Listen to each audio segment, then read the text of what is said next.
Welcome to the Tough Fish Show. I am so excited to bring to you Jen Craven. Jen, thank you so much for being on the show. Thank you so much for having me. I'm super excited to be here. I'm so glad you are. And I would love for you to start with, how did you get into writing? Well, I've been writing for a long time, actually, as a copywriter, so by profession. And I was doing that for the last probably 10 years and never really had my eye on fiction, to be honest. But I've been a long time reader. Read my whole life and just absolutely love books. And something in the last about 3 or 4 years was sort of like, I wonder if I could do that. I'm reading so many books and I have this love of writing, and wondered if they could kind of combine. So I got my start more in like the professional sense. And then the creative bug kind of bit, and then it turned into books. Okay, I love that, because part of what I hear with the copywriting in particular, yes, it's a love of writing and it's a love of storytelling, because copyright Yes. work, when you're doing that well, it's about telling a story. It's about helping that other person who is either viewing that web page or seeing the ad or what have you, to feel seen and heard. So it's really being able to story Yeah, tell too. absolutely. I mean, obviously at the heart of copywriting is sales. Like, you're trying to sell a product, whether it's anything, a consumer good, a service, anything. But you're right, like, you have to blend that creative storytelling to create that emotional appeal. And the same thing happens in fiction. You have to create some sort of emotion connection to make the reader want to keep going. So could we talk about that a little more? I love that you say that, like creating that emotional connection. So Mhm. how did you do those kind of things when you're thinking about the copywriting, and how did you start to transition that, to your point, into fiction?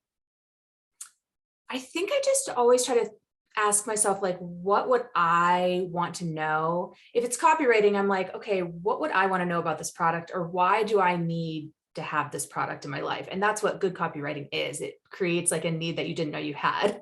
Same thing with fiction, like there's only so many stories out there. They're continuously retold, and the tropes are popular for a reason. People like reading tropes. So, but it's always like, how can you put your own unique spin on it? And so I think that was one of the things that I kept in mind. It's like, okay, there's tons of college campus stories. There's tons of dark academia out there, that kind of stuff. But what can I give that might be like a new kind of creative hook?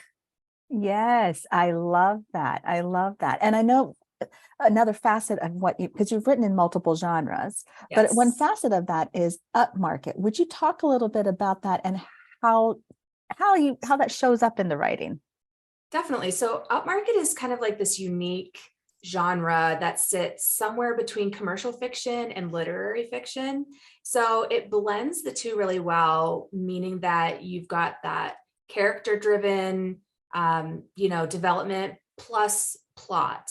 And so it's really kind of also a lot of times referred to as book club fiction. So it's those types of stories that book clubs are interested in, that create conversation, that have elements throughout that could kind of that make you want to talk, that are kind of like spur some conversation, that kind of stuff.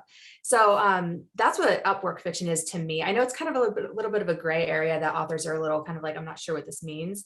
And for readers, I don't even think they realize sometimes what genres are. I mean, the mainstream ones, yes, but the more obscure, maybe not. So yeah, so I would say that my books kind of sit in that area.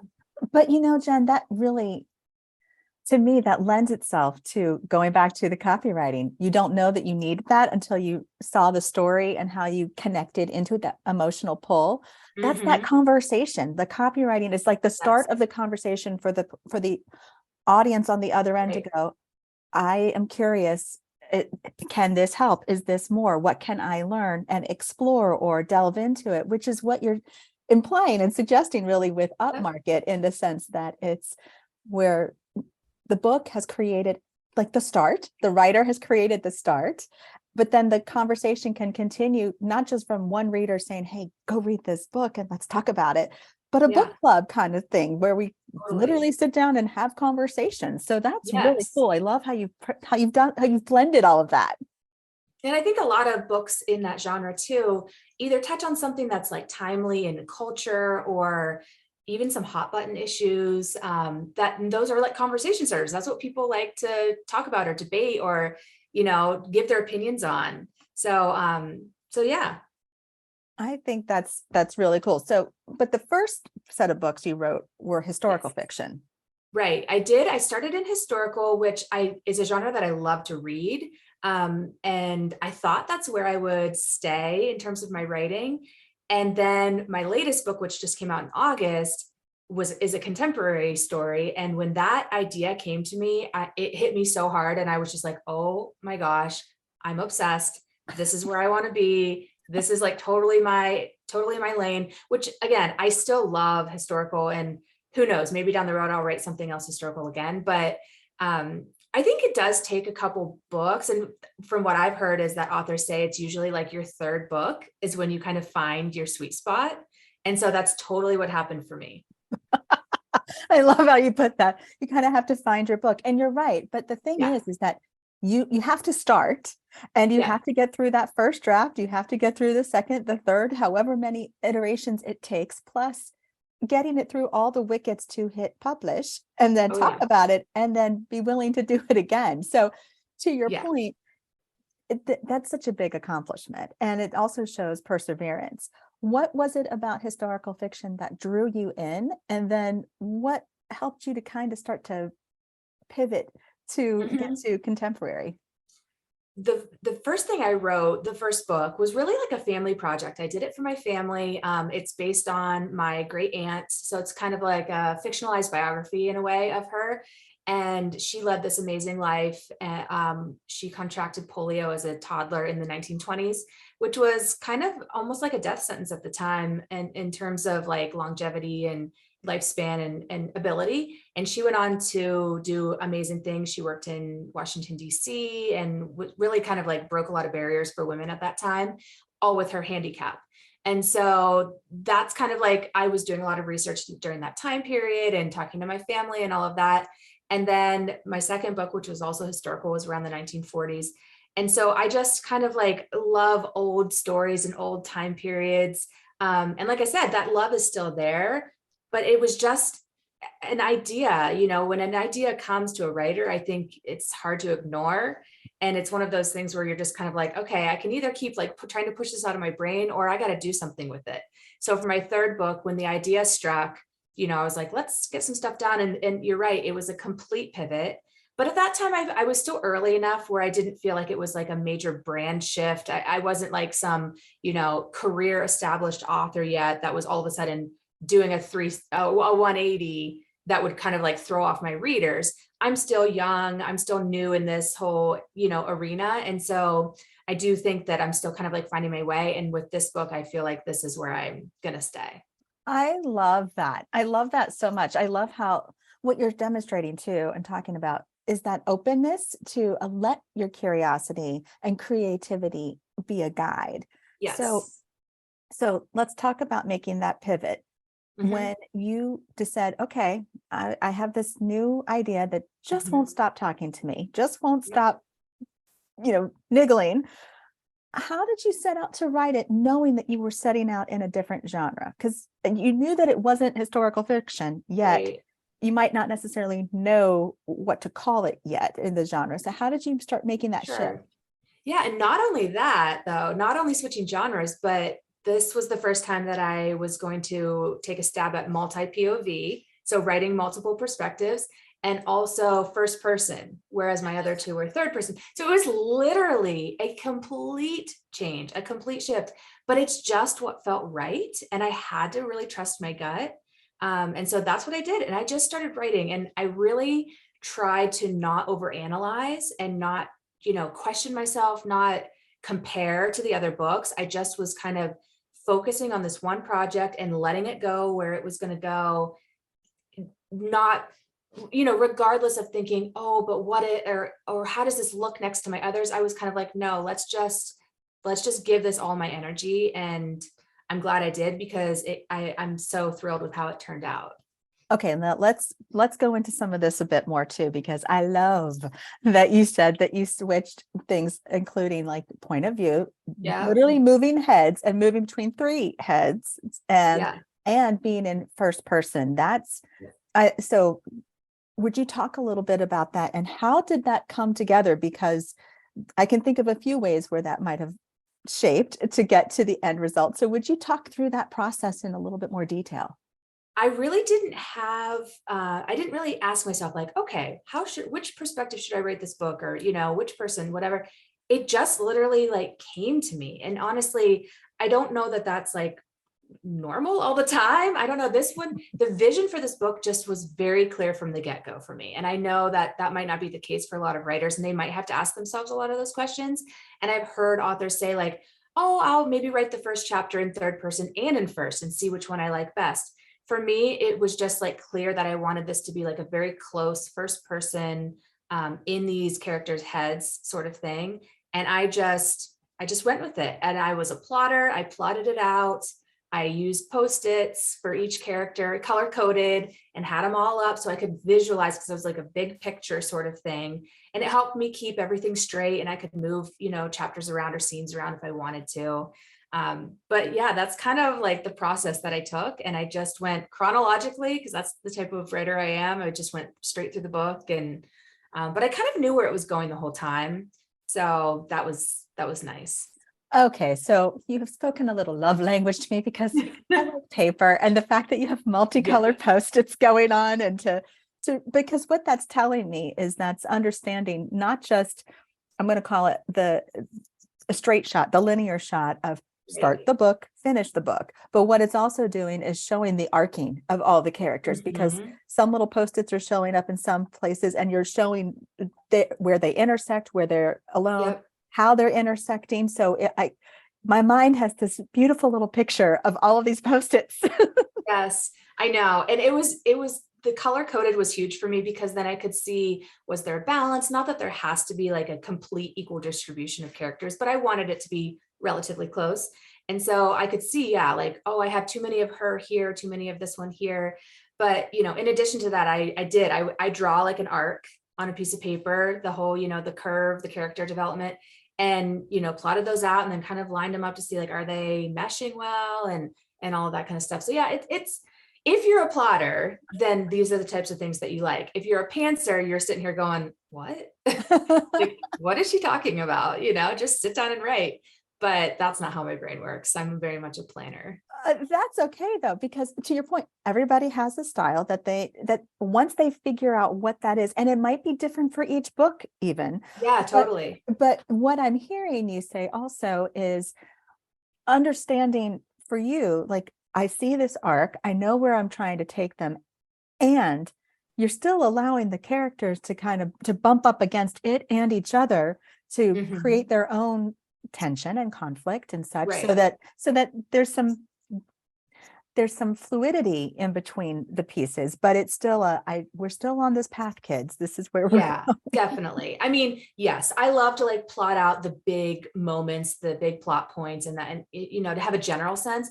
But sure, like if you're sitting down writing, something could surprise you. That happened a few times where I was kind of like, "Ooh, like I could go this way," and like try it out. And so I let myself be flexible and fluid in that sense, but not to just like sit down with nothing planned out.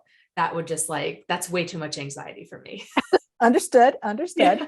So so we have it mapped. We've got the beautiful stickies and beautiful colors, and we've got an Yes. idea. So when you got started for writing, did you pick one point of view and work it straight through and then go back and work the next all the way through and then bump them up against? Or how did you get the writing to align with the visual, to align with what Yeah. was going on in your head? I went pretty chronologically through the book, like through the plot points that I wanted. And there were times when I could have written a certain chapter or scene in more than one perspective. There were some where it was like, clearly this is character A's chapter because she's by herself or whatever. But when some of those characters were together, it's like, I could write it from this one or this one, which one would be better? And I had to kind of ask myself those questions. And there were a couple instances where I would test it out and I would write the scene from more than one perspective and see which one felt better or right in that moment. But most of the time I went chronologically through the book. So I would bounce in between heads a lot. And I don't know if that's like something that I would recommend. I mean, it worked for me, but I don't know if other writers who do multi-POV, if they do, like you said, one character the whole way through or not. I could see how that would be easy, maybe not easier, but nice in a way that you're just staying with one character for an extended period of time instead of jumping around. But I don't know. I just felt like I had a pretty clear hold on my characters that I could do that. Nice. Okay. So then when you're doing that, to your point, having that clear hold and knowing, so you're in the one head though,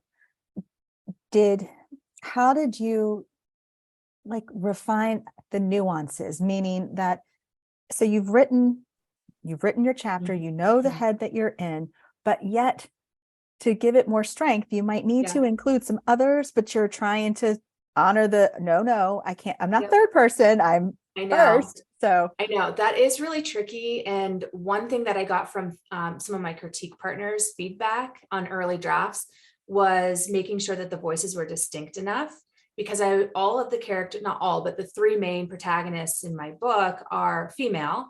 And I feel like that's where I'm usually drawn to writing female perspectives.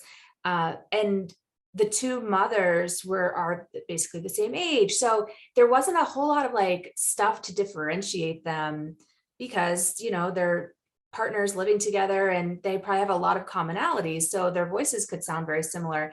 And I had to make sure that they were distinct enough that the reader would, not only that does the chapter say their name, but the reader could pick up on, okay, this is whose head I'm in right now. That was something that I did not struggle with, but it was a challenge that I had to kind of really go back several times through and make sure that I was adding some of those details. I was thinking that because to your point, just because they are the same age, they're partners, doesn't mean they're the same people, that they're going to present a united front when need be, but yet they have their own interests, their own voice, they balance each other, they're going to bump up against each other, just like any friendship, any relationship, any relationship.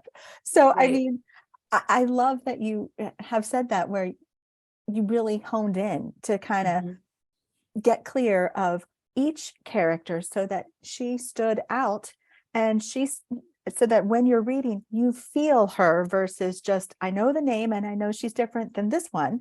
No, you can feel the difference between them. That's, to your point, the character development that I think is so important. Did dialogue help you to do that too? Dialogue did. The one, you can inference a lot through tone. So whether someone's snarky or, do they use long sentences and big words, or are they short and choppy? And so all of that kind of style of writing comes into play. So I try to use all of those sorts of things, but that is one of the tricky things about writing in first person, is that, there's a blessing and a curse. You're so close, you get to know the characters so well, but then you're writing in their voice. So it's tricky. Did you ever catch yourself to say, wait a minute, I know I'm in this person, I'm in character A, but character B is over here going, hello, are you kidding? No, we don't need to be doing this. Or when am I going to be talking about this? Because I'm now riled up and we're still on A. I know. Yes, I did have things like that. Or I had times where, I would write something and then I would be like, wait a minute, that's completely what the other person would say, So it's kind of like I had to flip flop some stuff or remind myself like which woman I'm talking through right now. Yeah. So how did you come up with the name of the book? The title, so it's called Best Years of Your Life, and it's sort of a play on a couple things. One, the whole idea of like college and your college years, because a lot of people say like college is the best time of your life, right? Best years of your life in college. And because the book's set on a college campus and it has that whole academic setting and the two moms are professors, all of that. So I really wanted to tie it into that. Plus in my background as a college, instructor, I sort of had that interest to tie that in. But then the secondary kind of plot line is a character dealing with early onset Alzheimer's and struggling with her identity and, what does this mean for her as this strong, independent woman if she's losing her mind and those sorts of things. And because she's so young, it takes the title and puts almost like a satirical spin on it. Yes. So, you're saying like, these are the best years of my life, but I'm losing them. So I could really pull the title in it from a lot of different ways. And it was hard. Titles are so hard to come up with. And for me, I think they're like super, super hard because for so many reasons, they have to match the genre, they have to match the book, they have to tie in, all of those things. But when this came to me, I was like, I got like chills, like that is totally the title.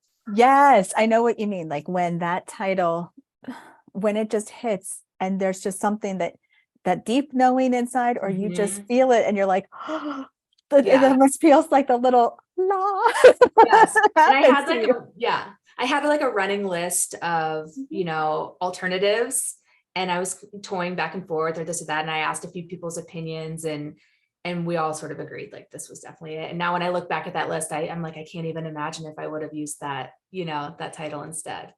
But I love the fact that you mentioned that you created a list, because sometimes when it's not clear yet what you want it to be, as something hits you, you're writing it down. Something hits you, you're writing it down or capturing it somewhere so that you don't lose it, because totally. It'll come through in some other way as it needs to. Yeah. It'll show up in the book somehow, but you want to keep track of it, because then you also know this isn't feeling it, or I'm not feeling this, or what have you. Or as you go further and you're like, I know I wrote that down, line through that, but this is speaking to me. So yeah. And a lot of people, maybe not a lot, but I've talked to authors who have the title already in their heads or picked out before they start or while they're writing. And for me, it's never like that. It's always, I have to finish the whole project first. Like my drafts on my computer are saved as like untitled or some random, just a character's name or something, because I can't formulate that title until it's done.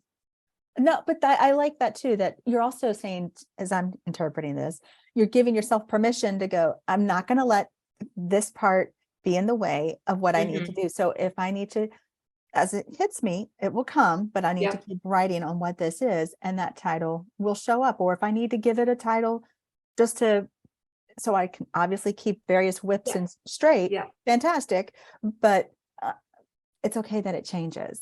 It's okay. It's okay that it changes. To your point about Alzheimer's being as an element within the book, that's really cool that you are touching on yet another piece, that there's a college campus going on, there's familial relationships, but there's also that particular disease and the play off of it. To your point, I love that twist. That's really cool. How did you go about the research on something like that to help make sure that it's authentic to the characters, but yet allow the creativity that you are creating, because it is fiction and it's how did you blend that? Yep. So my only firsthand experience with Alzheimer's was my grandfather, who passed away almost 10 years ago. And he was an old man. He did not have early onset, but I distinctly remember his last few years with his, the dementia coming in and, how he would act, things he would say, how it made me feel, our family, all of that. So I pulled a lot from that. But then I spoke to people who work in that industry. I have a writer friend who has firsthand experience with her own mother and working with, patients. I talked to people in that field a little bit, and just did a lot of reading on it. I did, make sure my research was good for like my character's doctor's appointments and what the doctor would say and some of the tests and those sorts of things. But yeah, I also had people read those sections to make sure that they felt authentic, that they seemed realistic and logical. Because you're right, it's my world that I'm creating and it's fiction. But you also want it to not sound ridiculous. You want people to read it and it to say like, okay, I could picture this happening. Yeah, yeah. And that's really cool that you were able to draw on so many resources, including your own experience. So Mhm. I really understand that. I think that that's Yeah. cool that you were able to, and and and how do you know that a fiction you to me, a fiction book, a fiction work has just as much power to bring solace, to bring comfort, to bring an escape, just Mhm. as much as nonfiction. You can learn about a topic in one facet, but then when you read it in fiction, sometimes it gives you permission to kind of just escape that or go into it and allow whatever feelings come up for you to come up because the character's feeling what you're Right. feeling. Right. And the Alzheimer's was definitely a secondary plot line, Mhm. storyline through the book. It was not the primary. And Sure. so I wanted to give myself like the allowance to explore it, but not to present myself as some sort of expert, nor Yeah. did I want to do the due diligence of time and research to really make like a full-fledged, that's the main storyline. So I felt like I was able to kind of accomplish what I was seeking, what I was going for. I love that point too, because I mean, going back to the post-its and the arcing and the sticky, I can Uh-huh. see that kind of running along the bottom. If we have this pivot point at this doctor's appointment, and how does that impact this next event, or is this event that does this, Right. and those dynamics. So I can visualize little lines, more Mm. stickies Mhm. as soon as you said that, that's what started to come to me. So going back Yeah. to the wall of sticky, I love that so much. It was so fun. It was like I had it up for a while, and my office, my little home office, is one half of my children's playroom. So on the one side, we've got Legos and markers and all of that. And then I'm trying to like be in my little professional creative space over here. And in the middle was my big whiteboard with all my Post-its. And the kids knew like not to touch them, not to mess with them. And, it was kind of fun. I love that. Little Legos, Yep. mommy's Post-its. Yep. That's Exactly. fantastic. But obviously, this playroom is a room full of creativity for Yes, it all really who is. all joined into the room. So much creative energy here. I love that, Jen. That is so awesome. This has been absolutely phenomenal. Where can people connect with you? Where can they get your books? So my books are all available online at your, typical places that you shop. But I do sell directly from my website as well if you're looking for signed copies. And I always like to promote indie bookstores. So if you go to bookshop.org, you can request them from your favorite indies in your towns. Go in and booksellers can order them from Ingram. That's my distributor. But yeah, lots of different places. And you can find me mostly on Instagram. That's where I'm most active at Jen Craven Author. I am on Facebook and a little bit on TikTok. I'm trying to like baby step into there. But Instagram is definitely my number one place. And your website is? My website is www.jencraven.com. And you can find, all the news, all the books, everything there. Awesome, Jen. This has been fantastic. Thank you so much. Thank you so much for having me.